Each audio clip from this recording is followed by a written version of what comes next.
So thanks everybody for joining us for this panel.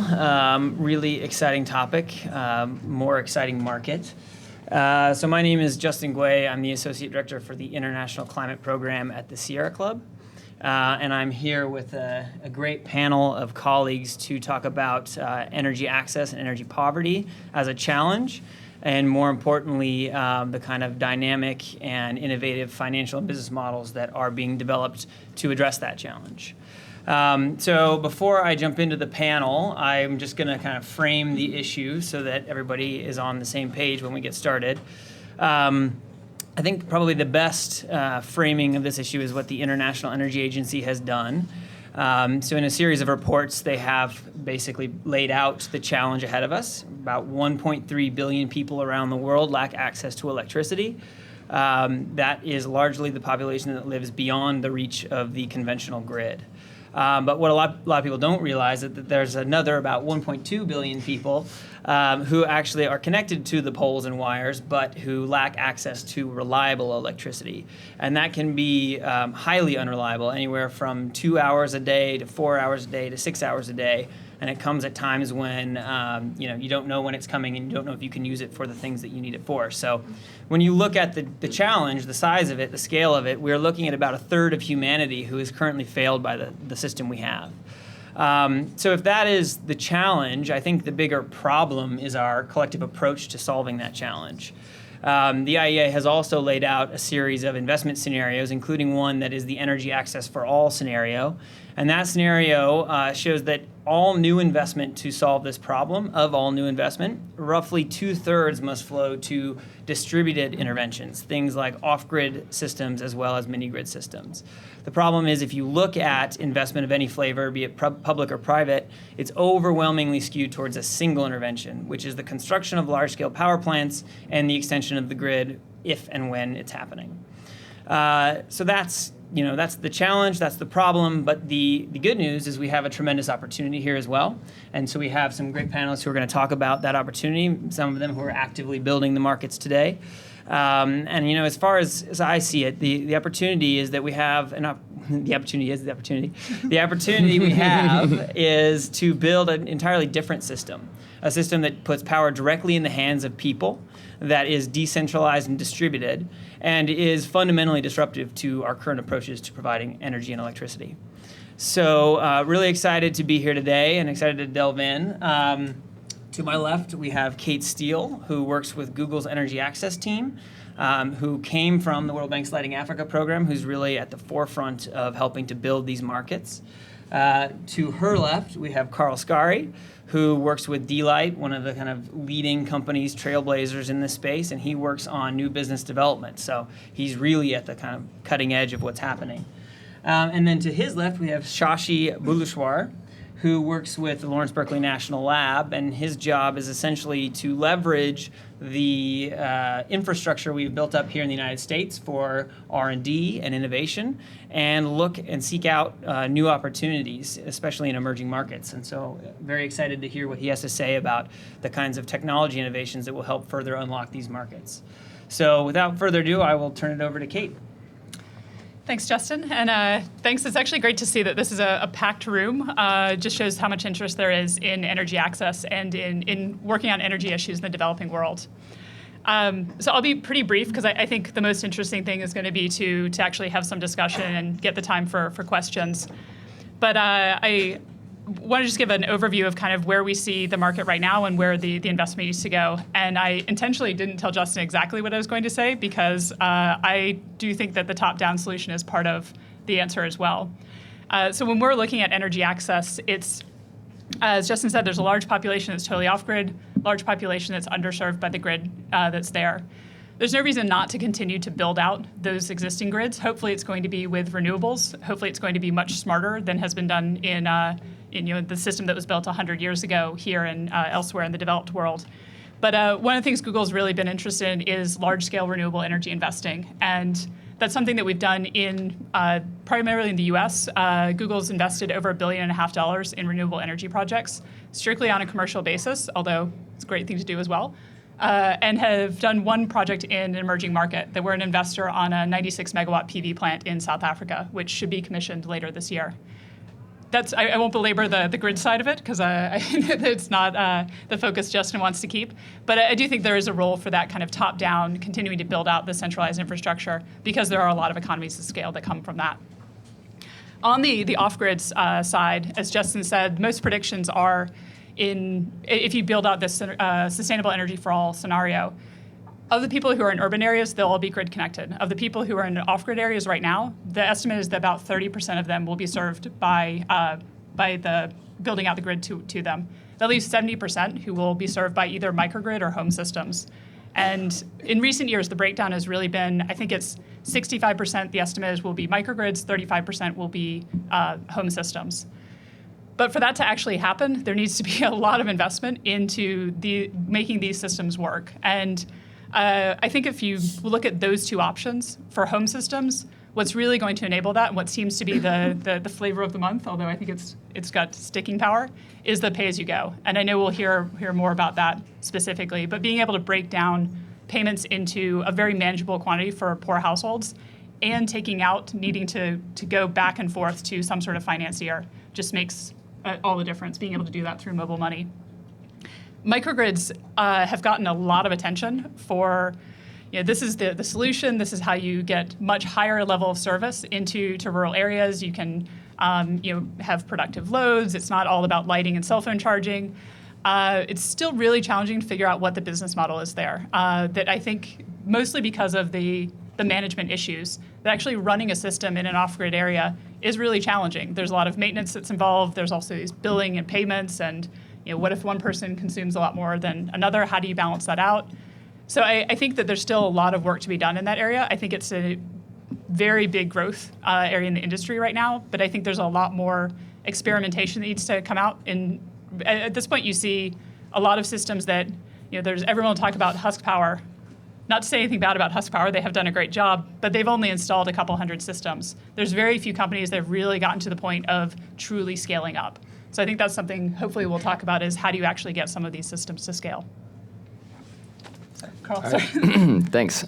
So as Kate alluded to, I'm going to be talking a lot about PAYGO. But before I jump into that, I want to give a little bit more context on the challenge ahead. So the International Energy Agency estimates that it'll take about $700 billion US in order to achieve universal energy access, and that it'll take around a quarter century. And we at D-Light believe that there's a better way to do this, and it's through distributed solar energy. Similar concept in terms of leapfrogging the grid, as we saw with cell phones leapfrogging landlines. So that's kind of our view on the appropriate solution.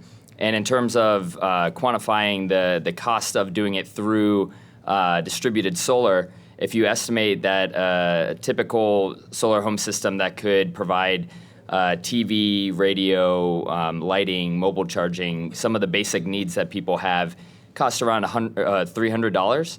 And if you assume 5 people per household and 1.2 billion people currently lacking access to electricity, we're looking at around $70 billion in order to achieve that goal versus the $700 billion that the IEA has estimated. And for comparison reasons, right now people are spending $40 billion a year just on kerosene, so just for their lighting needs. So with 2 years' worth of lighting needs, you could provide energy access for all. To get more into the specifics of PAYGO, it's kind of a buzzword that's thrown around a lot these days in the industry, and there's a lot of confusion about what exactly PAYGO means. So there's actually a couple different components to PAYGO. Well, first I should say the importance of PAYGO. So I mentioned a $300 cost of a solar home system. That is outside the reach of most of the people currently lacking access to electricity. That's too high of an upfront cost. So the idea of PAYGO is to break it down into daily, monthly, weekly payments over the course of 1 to 5 years. It depends on the particular business model. And the different attributes of PAYGO are most PAYGO has a payment enforcement mechanism. And that can be either a GSM chip within the product itself that turns it off when payments are not made. So you have to make your regular payments, otherwise the system will be remotely switched off until payments are resumed. Another method that's been used that's actually significantly cheaper is to use a keypad version. So the idea behind that is we already have a SIM card in our cell phones. Why create a separate product speaking separately with a back-end server when you can do it directly through someone's cell phone? So you put a keypad on the product itself, you send unlock codes through SMS to the customer, and then they can just plug that into their system, and it unlocks it for the specified period. So that's one aspect of it, the technology aspect that locks the system when payments are made. The other aspect of it is how the system is paid for. So the advent of mobile money, especially in East Africa, has enabled companies like M-Kopa to expand to well over 100,000 systems sold on a pay-go basis thus far.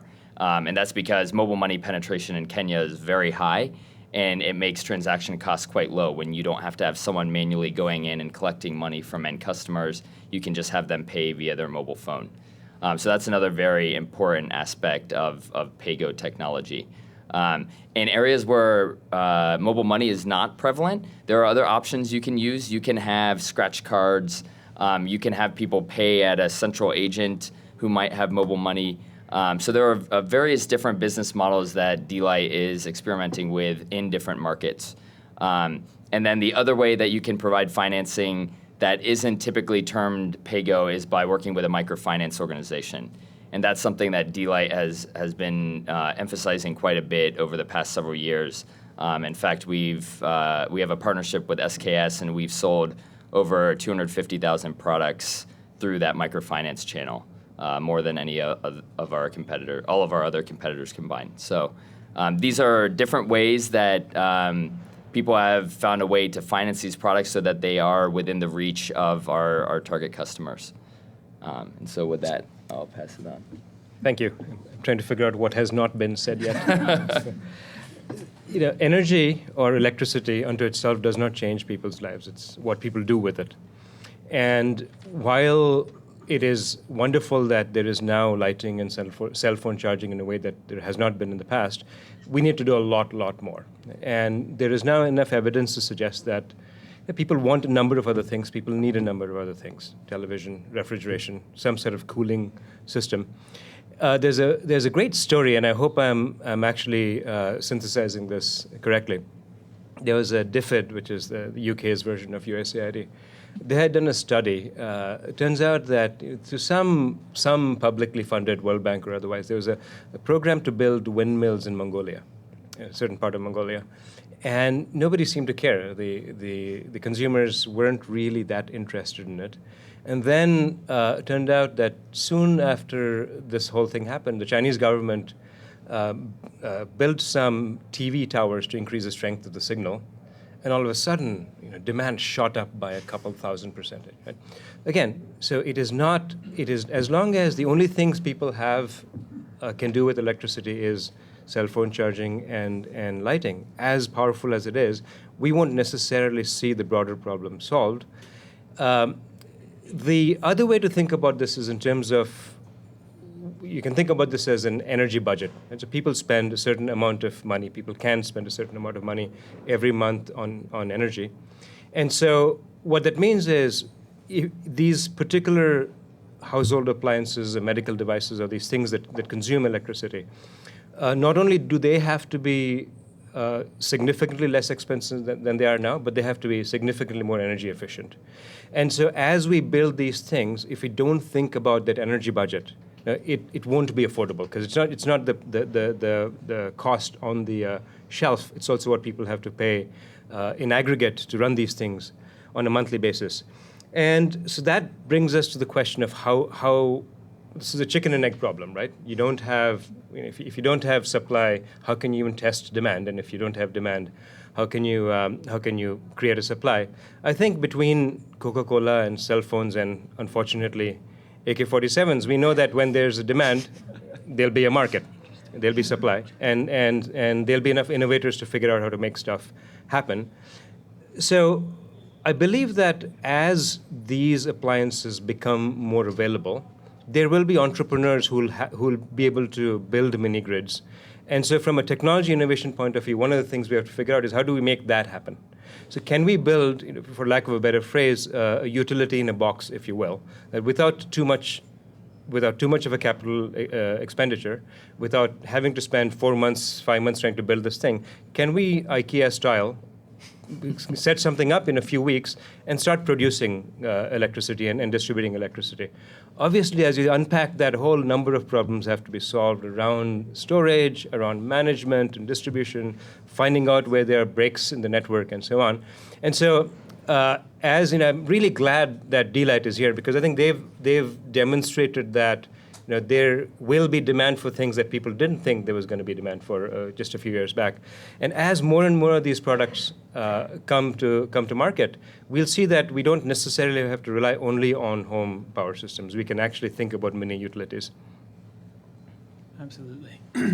Before we jump into Q&A, I did want to piggyback on one thing, just the incredible importance of efficiency in this market. So many people look at the market and think that it was the falling cost of solar which unlocked the economics for poor populations. It was actually the advent of the LED bulb, because the efficient lighting brought down the component costs of every piece of the system. Yeah. And so if you would take that principle that efficiency unlocks clean energy for poor populations, and you apply it to the next rungs of service, you have a whole lot of interesting things that happen. So yeah, we are happy now to take questions and answers and have a bit of a discussion. So in the developing world, if you're doing lighting, that's not when the sun is out, what about the development of batteries? How is that affecting things? Are there breakthroughs possible? I think that's a question for Shashi.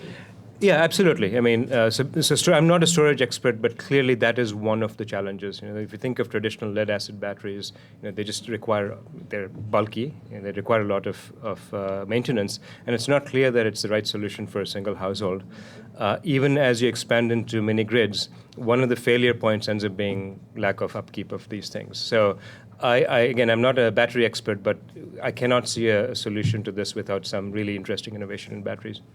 But you can also say, looking from the market, and actually D-Light has the direct experience with this, but from Lighting Africa, the evolution that we saw was every product introduced in the first round of testing used lead acid. And then very slowly, some of them started to convert to lithium chemistries, initially piggybacking off of what was available for cell phones, and then actually developing batteries that, not developing themselves, but buying batteries that fit better the use case of specifically solar lighting for off-grid areas, where you had much longer lifetimes, where a lot of the products can now offer 5 years or more of pretty heavy cycling on these batteries. So I think it is evolving, and the market is evolving pretty quickly after that. And another interesting thing to note is, so the battery chemistry used by most, at least portable solar product providers, is lithium ferrophosphate, which has lifetime between 5 to 10 years, so very long-lasting battery. And these are very common in storage solutions that are starting to be used in the U.S. Companies like STEM and other companies like that are doing energy storage for the grid. So it'll be interesting to see how the expansion of that market will impact the pricing on LFP batteries. Because that's, battery costs across the board, especially for lithium chemistries, are going down. And then you've got Tesla making the Gigafactory. It's going to reduce lithium chemistry costs significantly as well. So there's a lot of trends right now that are going towards lower costs of batteries. In fact, I saw there's been a couple reports from McKinsey and Navigant that have said that the costs will go down, I think, 60-70% in the next 5 years or so. Favorable trade winds. So when you look at your customers are low income. Most of the time, people in poverty, people are low income. So innovative financing mechanisms like what D-Light is doing is critical. When you look at partnerships, though, when different stakeholders that when you look at technology, innovation is very key because you have to provide them at low cost. But when you look at partnerships, it's very critical to also have innovation. And I would like to hear more about the innovative partnership that you have, specifically government relationships, because government, they have subsidized all these carbon fuel-based technologies, but providing subsidies and also giving financial aid to people at need, because this is thwarting the economy, not having electricity access. I'd love to hear successful stories of the partnerships that you've built. Thank you. I don't know if you can hear me. You want to take it, Cole? Yeah, sure. I think we had all the same thought on that. That I think there's absolutely a role for government in this and role for public financing. That I think there's a lot of focus on the private companies just because, one, they're doing great work, but it's a great story to have those social entrepreneurs. The most successful solar home system program in the world is the Bangladeshi one, and that's now over 3 million systems deployed. They're cranking out 80 to 100,000 per month. All microfinanced. Typical systems are 20 to 100 watts, financed over 3 years. That whole scheme was able to operate because they were able to bring in a lot of public sector funding. So the financial flow for that whole program is you start from donor agencies, largely World Bank, but also a lot of others are involved, lends to Ministry of Finance in Bangladesh, who on-lends to a financial intermediary called the Infrastructure Development Company. They on-lend to microfinance organizations who then lend to customers. And everyone takes a little piece along the way. So it starts with very soft financing and ends up at essentially market rates. But it created a fantastic structure where you can run very large amounts of capital through the system and get 3 million people, 3 million households, so 15 million people, access to electricity. So that's an example of a government partnership that has gone really, really well. Yeah, and in terms of other potentials, so we've been thinking a lot about the potential for project financing from governments. You've seen a lot of project financing related to utility scale operations for renewables in several of these countries, but thinking about how could you leverage project financing to put in distributed solar rather than a centralized utility scale solar plant. So that's still early stage. I can't think of any particular examples right now of that being implemented, but I think that is a potential option in the future. I think one where I can't remember where this got left off, but when I was with Lighting Africa, D-Light was one who was looking at schools programs and things like that, where it's always a fine balance of not destroying the market while you're supporting it. So like giveaways and things like that are usually a really bad idea. Mm-hmm. But if you can have something where like lanterns are held at the school, the children get to use them during the night when they're studying, but bring them back to be charged, kind of builds up everyone's awareness about transitioning off of kerosene and actually helps the market overall with a public sector project. So just for the heck of it, I'm going to disagree, right?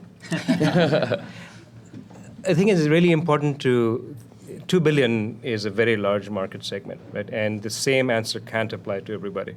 Certainly can't apply to, so if you think of a country like Rwanda, which has a very strong public infrastructure, arguably Ethiopia, which still has things tend to be very, very strongly government run, versus Kenya, which has a very thriving private sector. You can't imagine the same answer applies to all. Clearly, you won't have universal access without some significant government involvement. Whether it's through subsidies or actually publicly owned utilities is not clear. But I still think that, like many other things, the leapfrog innovative stuff is going to come from local, and emphasize local, entrepreneurial utility providers of various sizes. Absolutely. Yeah. She's coming with the microphone. Thank you. My question is for Kate. It's indeed true that microgrids have a lot to do in the future, given their complex systems and they need remote maintenance and all that. But I was just wondering if you came across any interesting company that specifically looked a little bit ahead of the curve to you, and if there's a successful example, how they are doing it. Yeah, if you'll allow me to answer not on behalf of Google, this is entirely my personal opinion. I think there's a number of companies that are looking at more of the remote monitoring, more of the how do you prevent theft, how do you not have to send a technician out every single time to get payments. Actually, I can mention two that came out of Berkeley, which are probably the best for this audience. Gram Power in India is doing really interesting stuff. Power Hive, which is incubated right near here at SpunCube, also seems to be doing some interesting things. The problem with microgrids is it's still not at a scale where you can point to something and be like, yes, that worked, because they have 100,000 customers. But also to point out, microgrids lumps in a lot of things together. Those two are examples where I think they're trying to hit this higher service level.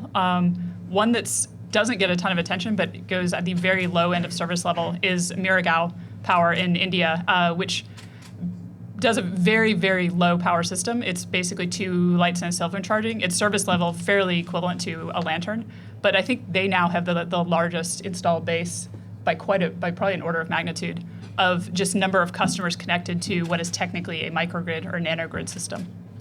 I would just add to that two other companies to look at, Devergy and OMC Power in India. And I think what's interesting about both of their approaches is that we were talking about this backstage.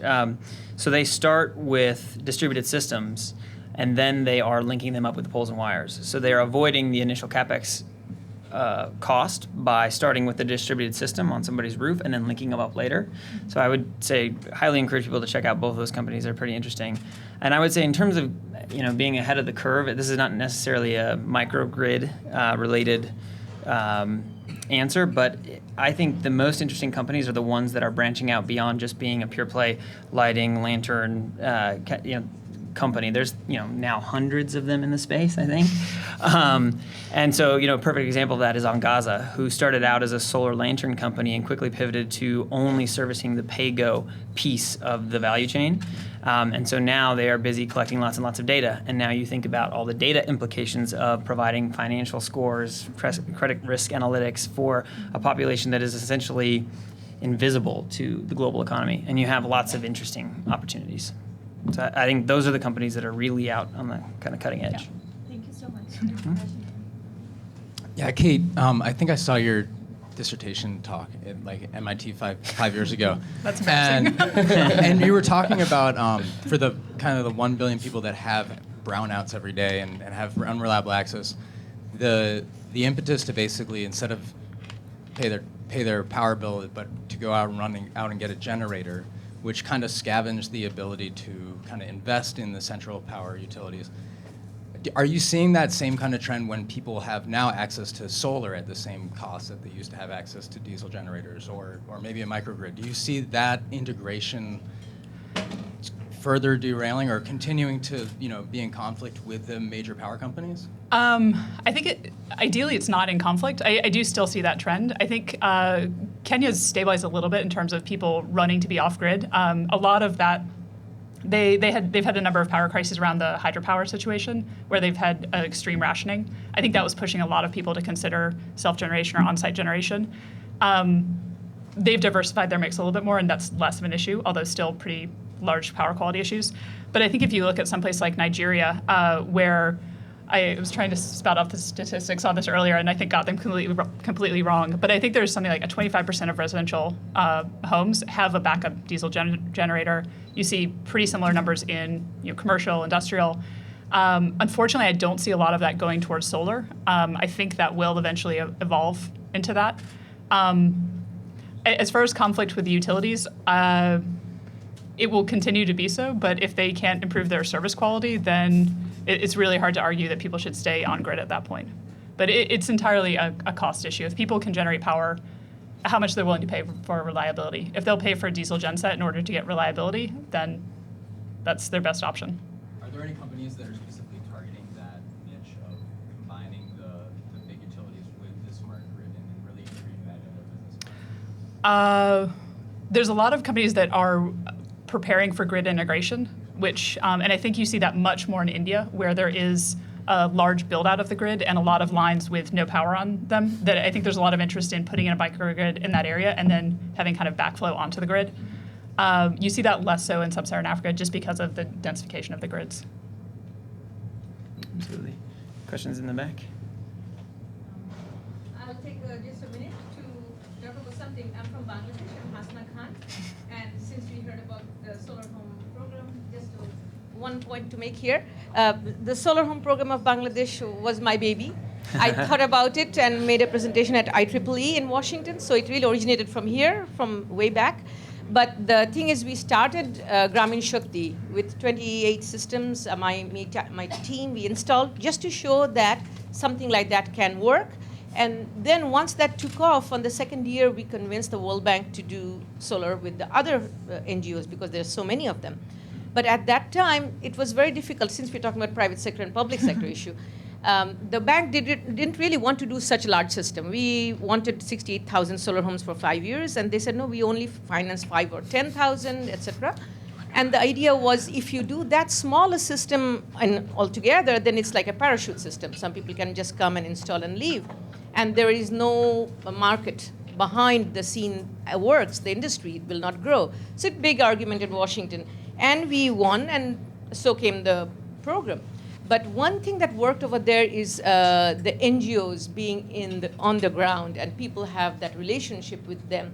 Yet, we had to stay for hours in the field just to tell people that this is a solar home, this is how it works at that time. And now, 70,000 per month is no joke. That's the scale. Moving from that, we came to solar mini-grid, which is the other topic of yours. And 4 years ago, 2010, we installed the first solar mini-grid in Bangladesh, which is still operational. And every day, every night, we remotely observe what's going on in terms of management and et cetera. So there's something called a pilot. A pilot has to really come up even if you don't have a very good idea about what's going to happen 5 years from now. But I would encourage whoever is here and interested to go for it. And then only you know what comes up from the field. Thank you. Can I just add to that, by the way? A note about Hasna Khan. So she knows more about this and has done more about this than probably anybody else I know. She just moved from Virginia to California. So Virginia's loss, our gain. Excellent. Over there in the corner.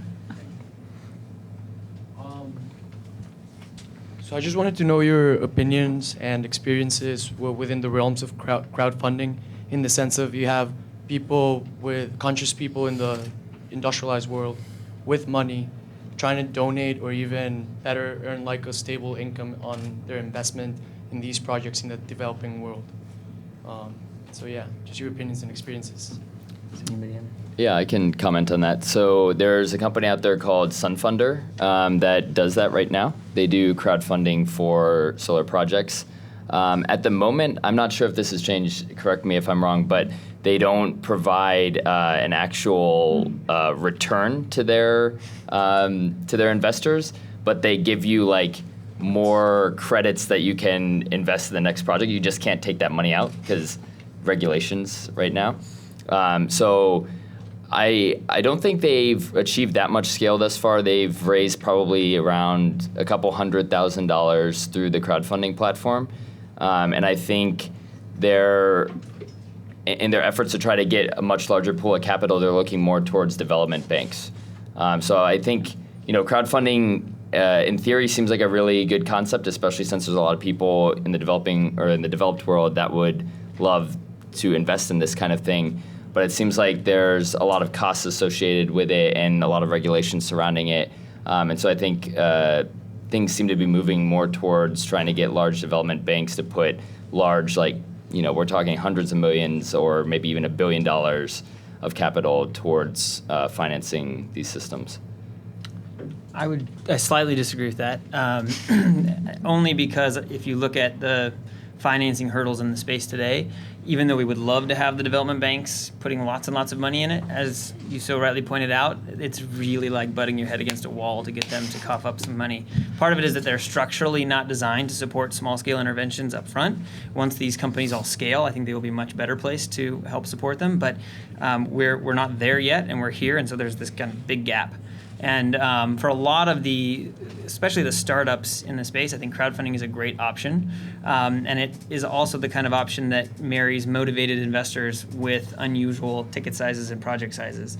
I don't think it's by any means kind of the panacea or silver bullet, but I do think it's a pretty interesting opportunity for this space generally. But regulations are a huge problem, Jobs Act, et cetera. Well, there's also different levels of it. That, like what Sunfunder is doing, and I think you're right that if Ryan's in the room, he should speak up. But that it's transitioning away from crowdsourcing the funds. But you can have, so that's basically providing working capital to companies that are developing these projects.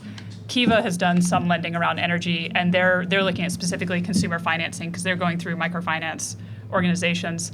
Then you have also Kickstarter, who, if you've decided you have a solar lantern that has never been done before, which you do not, it's a good way to raise money for your kind of startup and to get funds for that. So I think there's kind of a couple of different ways to plug in. But yeah, trying to do crowdsourcing, I think that is more challenging than it seems at first, especially if the money then goes overseas. Absolutely. Hi, can you hear me?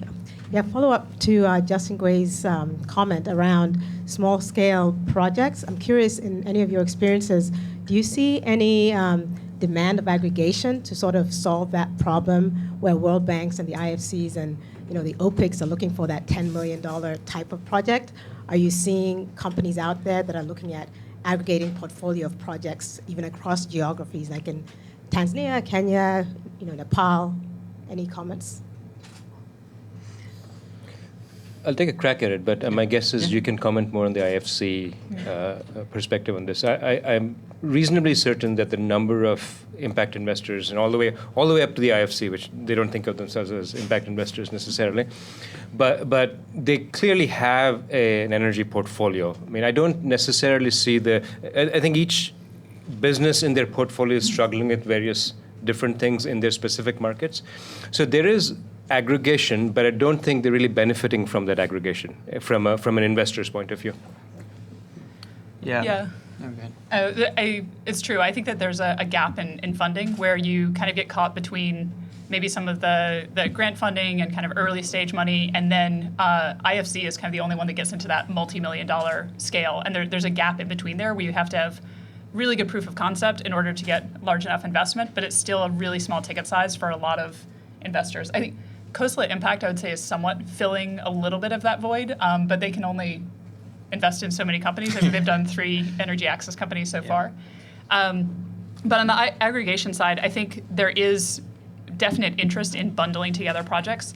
It gets very hard for an outside investor to do the diligence on that portfolio, that you're basically trusting whoever bundled these companies together, that it's a sufficiently non-risky mix. And you're kind of bundling together a lot of fairly risky companies, at least at the beginning. So I think it still remains to be seen, how do you, do you blend it with other types of investments or other companies in order to kind of get a better return across the board? Well, and I think that's exactly what Sunfunder is, the model they're shifting to. Yeah. So they now sell bonds that are backed by a portfolio of projects that they've invested in. And I think that's exactly the kind of way that a bigger institution like the multilaterals could deploy capital instead of having to take on all those individual ticket sizes, which are really small. No way they'd ever do it. You need more of those kind of financial intermediaries to help aggregate up projects. Yeah. Or you could just invest in DLight. Yeah. By the way, I every time I say this, I get laughed out of the room, but I'm on this side, so I suspect you'll be more polite. I actually don't think financing is a problem. I believe that if somebody were to create a $25 energy-efficient television and a $25, $50 refrigerator, I think the demand, the investors don't invest because there's not enough of a market, not enough demand, right? And I think you solve the demand problem by creating these products that people want and need. And I think if we do that, the investors will pile in. Right now, the investors aren't piling in because it's risky.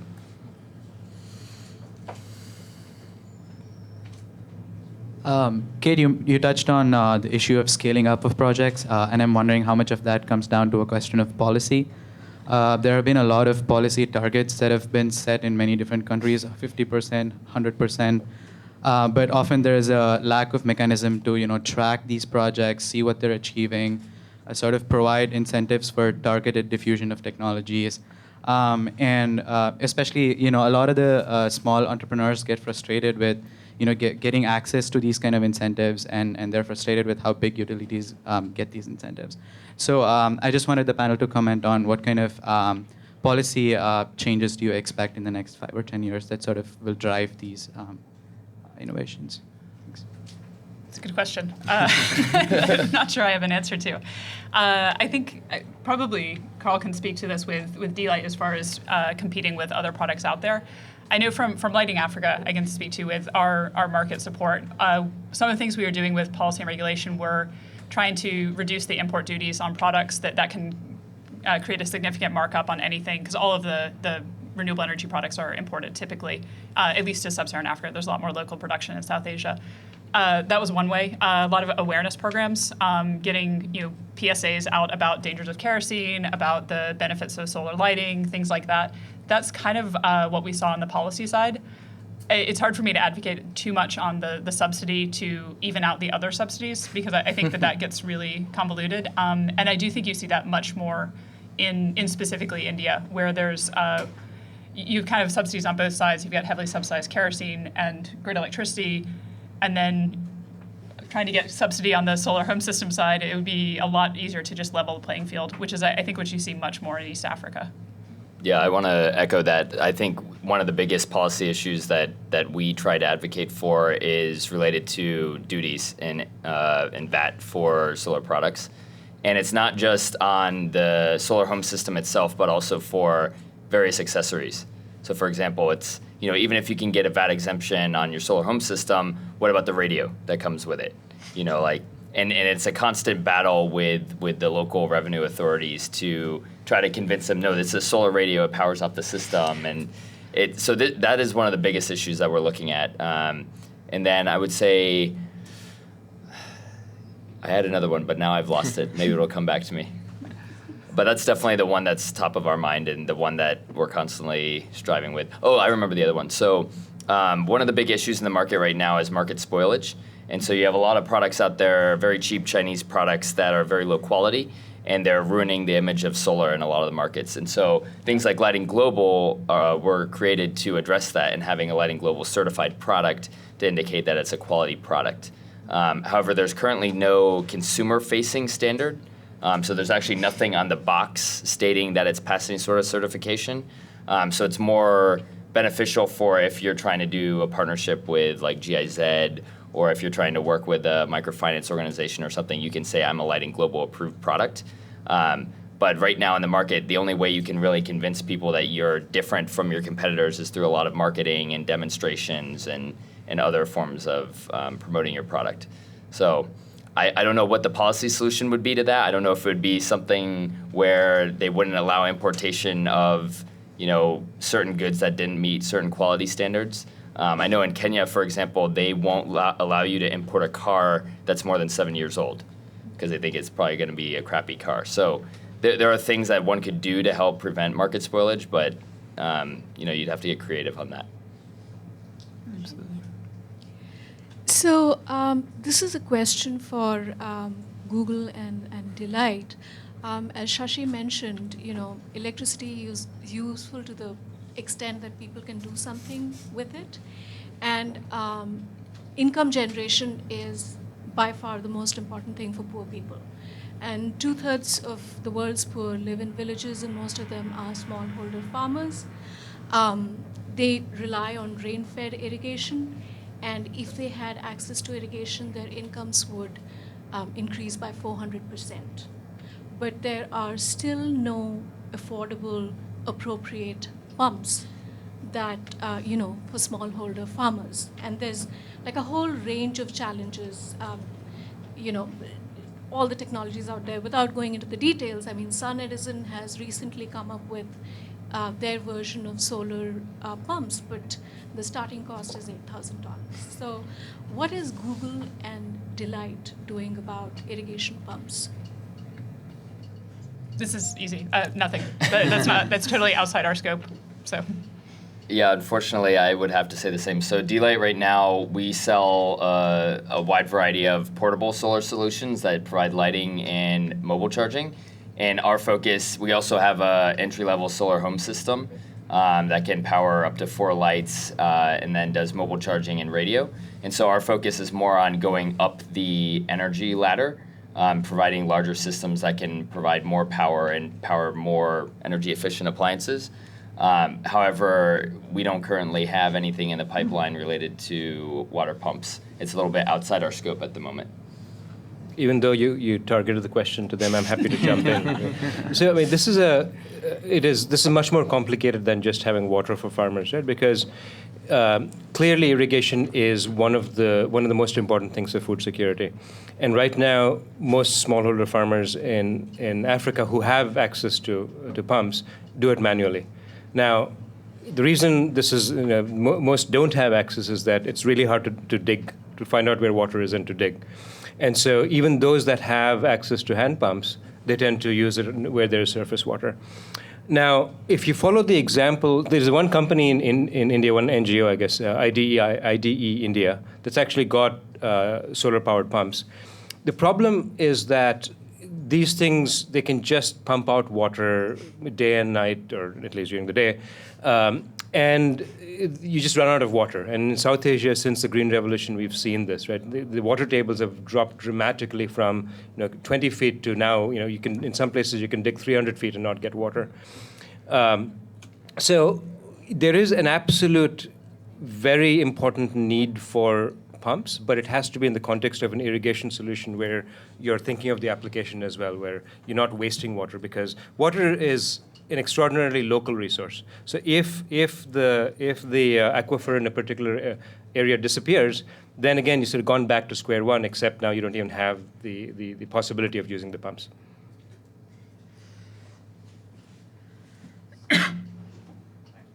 It's a question really to the whole panel. I'd love to hear your thoughts on how you view industrial baseload demand and being able to meet that demand with traditional carbon resources that are easily accessible in particular countries.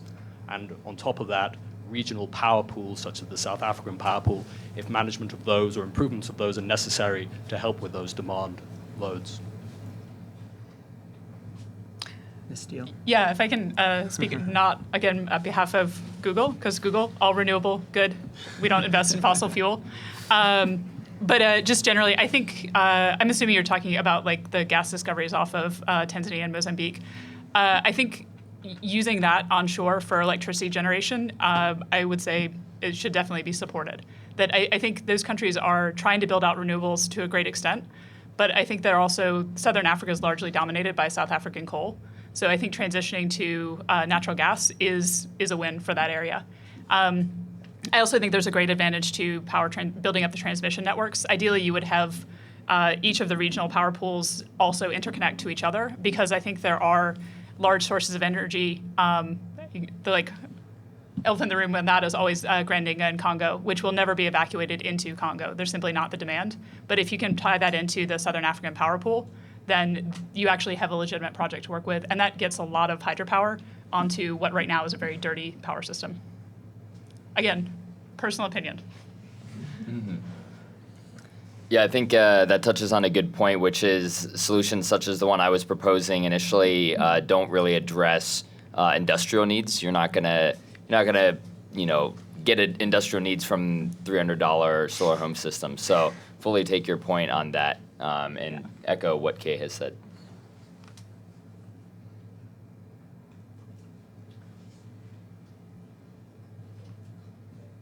I was hoping someone would pull us back into the science, away from the finance and stuff, because that's not my field. My name is Art. I'm a mechanical engineering sophomore here.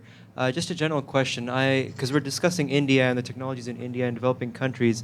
Going back initially to the idea of storage or backup power. If you have a solar plant, for example, on a small house, let's say a shopping center, maybe 1 megawatt or so, during the day you have power, during the night you don't, or winter seasons you don't. What kind of technology is currently being used other than batteries, or if there's like some spectacular battery, to address that problem? How do people that invest in solar ensure that they have reliable access when solar itself isn't a reliable resource?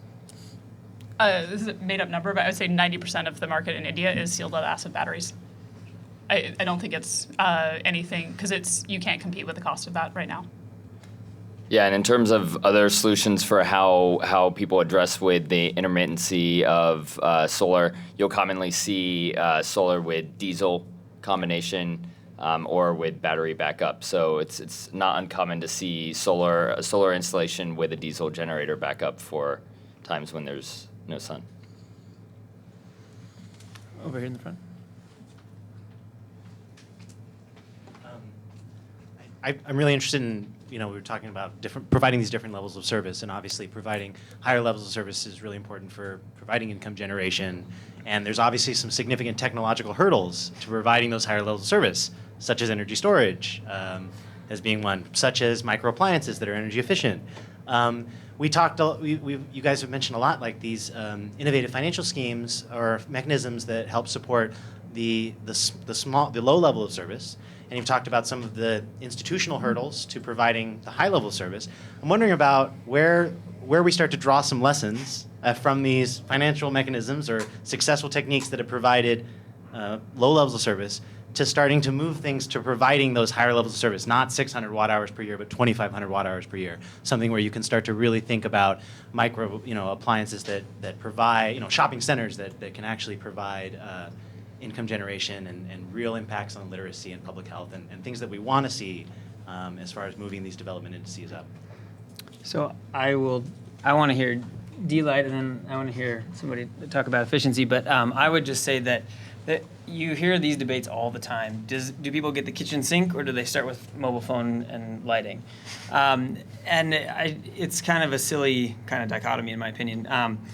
I think, like Kate said, there will be times where the grid is extending, and that's fine. No one is saying don't do that. And then there's times where we're building the market from the bottom up. I think what's important about the bottom up side is that you cannot, for instance, ask or force companies like D-Light to provide more than what the market can bear where it is today.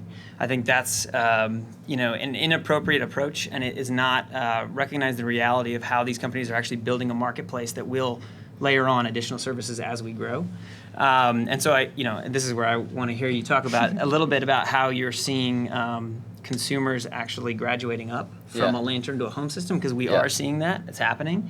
And I think the other thing to talk about is how some of those initial innovations like PayGo for lighting and home systems, those are the innovations that will unlock the bigger stuff like mini grids as well. Because I think if there's any lesson that Jigar Shah has drilled into my head is that it's not a technology side solution, it's a business and financial model solution. So I hope I didn't answer it for you. No, that's fine. So at D-Light, we believe that the first watts are the most important. And that's why we've made a focus on, first providing lighting, then lighting and mobile charging, and then moving on up the ladder. Those first watts really have the most transformational aspect in someone's life. You go from spending 10 to 20% of your income per day on energy needs to suddenly having that money now for other purposes. And not to mention the health benefits and the safety from not having an open flame in your, wooden home. But that being said, we are constantly hearing from our customers, can it power a TV? Every day I hear, can it power a TV? Can it power a TV? Or can it power a fan in India? And so these are real needs that we're trying to address right now in terms of moving on up the energy ladder. It sounds like what you're referring to, though, is kind of a level beyond that, something for like clinics, et cetera, like schools, like shopping centers, et cetera. I think, as Justin mentioned, you can apply a lot of the technology that's being used for financing some of these smaller, like solar home systems, such as the PayGo technology I had referred to before. You can just utilize that same technology in a much larger system, and actually it becomes even cheaper that way because now the cost of that remote monitoring aspect is a much smaller percentage of the overall cost of the system. That being said, I can't think of a lot of examples of large remotely monitored solar installs. Can you? It's kind of strange. That's an open market right now, I would say. And I assume there are people out there that are working on this, but I can't name anyone at the moment. There's some at this university. There's some in this audience, I'm sure. Shashi, any thoughts on that? I have thoughts on a somewhat related point. We talked a lot about subsidies for large scale and so on. The thing about subsidies is this, right? Virtually everything big here is subsidized in some way or the other. And the reason the government is able to subsidize is that there's a massive tax base. Going back to the point I was making about it's not electricity, but it's about what people do with electricity. Take healthcare, for instance. In South Asia, the per capita expenditure on health care, it's $53 per person per year, right? And the reason it's so low is that most of the economy is informal. There is no tax base. So where will the subsidies come from? I mean, as long as we rely on the World Bank, external entities for subsidizing, it's not going to be sustainable or reach enough people. And so that is why I believe that we just have to drive the cost down.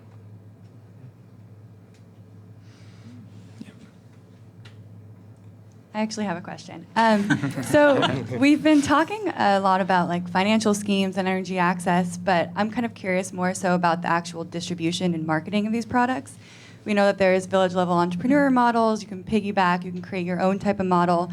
What do you think are some of the most innovative distribution models to actually access the base of the pyramid and those who need it the most? And what are like the gendered implications as far as like women as entrepreneurs versus men as entrepreneurs? I mean, if you look at who's been most successful thus far, it's been Grameen Shakti. And they I would defer to the expert in the room on explaining more about their distribution model. However, I have read the book about how they've done it, but it's all about boots on the ground.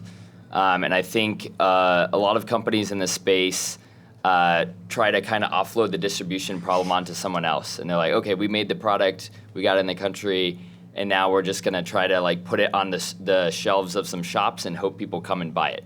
But that's not going to happen because you need to generate the demand. This is a product that's completely unfamiliar in the market. It's not analogous to anything else that they're used to. And so you need to have boots on the ground, both marketing that product and like gaining the trust of customers. Because especially with these kind of new technologies, there's a lot of mistrust in the beginning, especially when you've got several people that have been burned by buying maybe one of those cheap Chinese products that stops working after 3 months. So it's a lot about you have to put a significant amount into your budget for marketing and for having people on the ground going to market days, basically getting trust within the community and having a local presence. You know, they don't want to buy from someone who just like comes through like, you know, once a month or something like that. They want to have like a physical presence where they know if I have a problem with the product, where can I take it to? You know, if you know, and warranties help with that as well, and honoring those warranties. So I think, you know, the issues you're trying to address here relate to trust and awareness. And the only way to achieve that is to have boots on the ground. And then once you've created a market and you have some traction there, now you can start relying on people to come into the distribution points and say, I want a D-Light. But you can't expect that to happen from day one. And I think a lot of people just kind of assumed, oh, if you put it on the shelves, it will sell.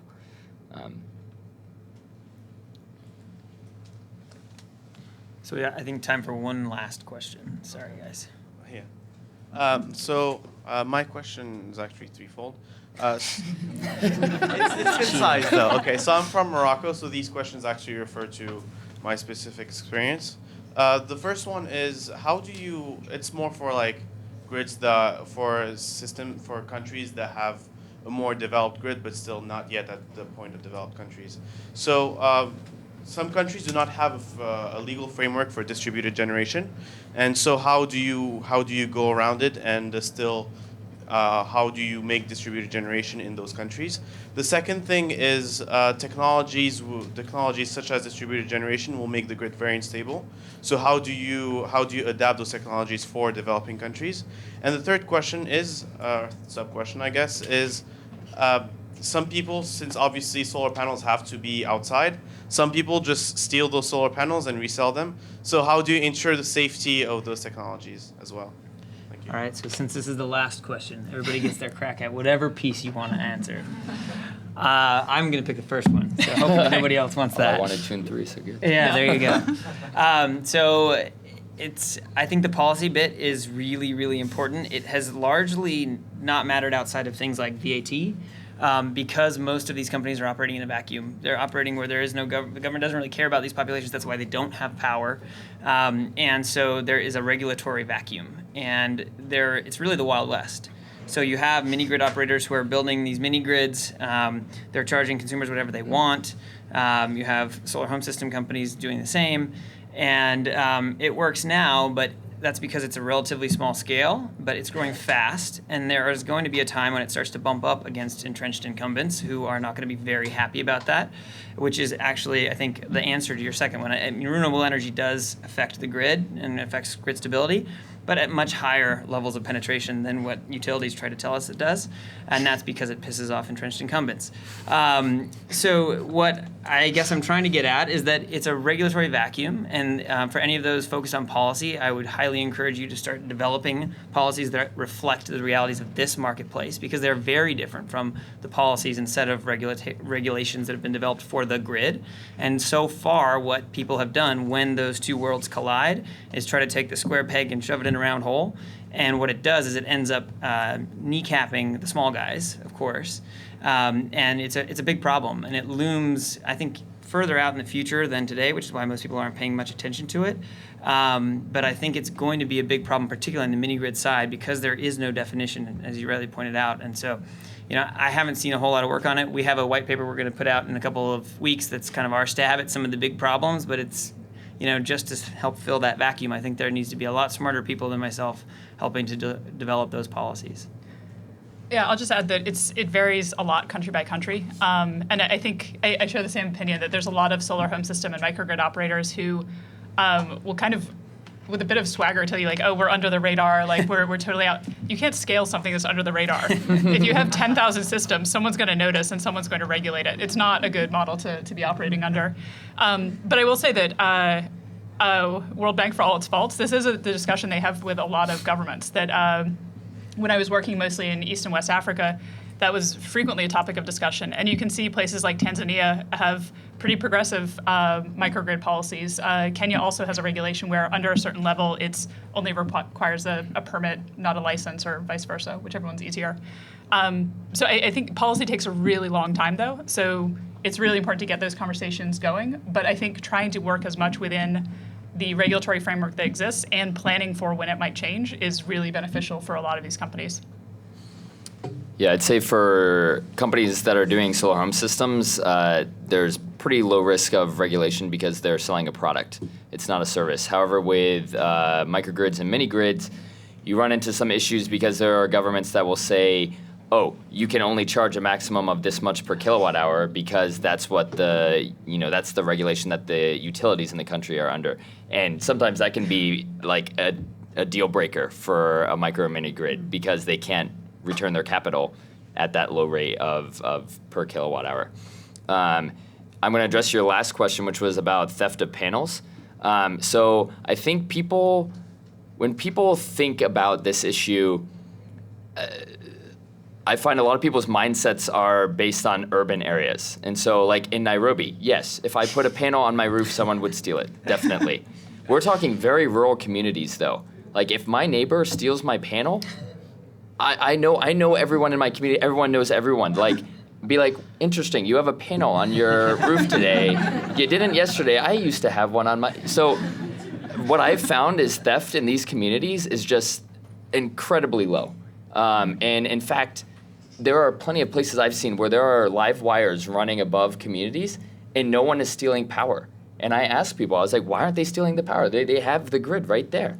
And they're like, that's just, they would never think of stealing the power. Like, it's a different mentality. And I think people's views are skewed by the urban areas where theft is a much more commonplace thing.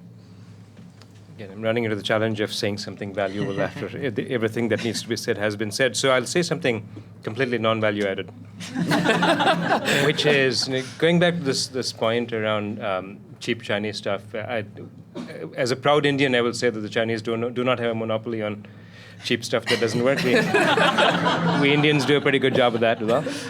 But there is a more serious point here, which is that there's plenty of stuff that comes out of here that is just completely useless, not because it breaks, because it's 20 times as expensive as the market can afford. So as we think about technology innovations, it's really important to think about that as well. It's not just about whether it's cheap or whether it breaks, but also about whether it's really anywhere close to what the market needs. Excellent. Well, thanks, everybody. We really appreciate all the questions. It was a great conversation.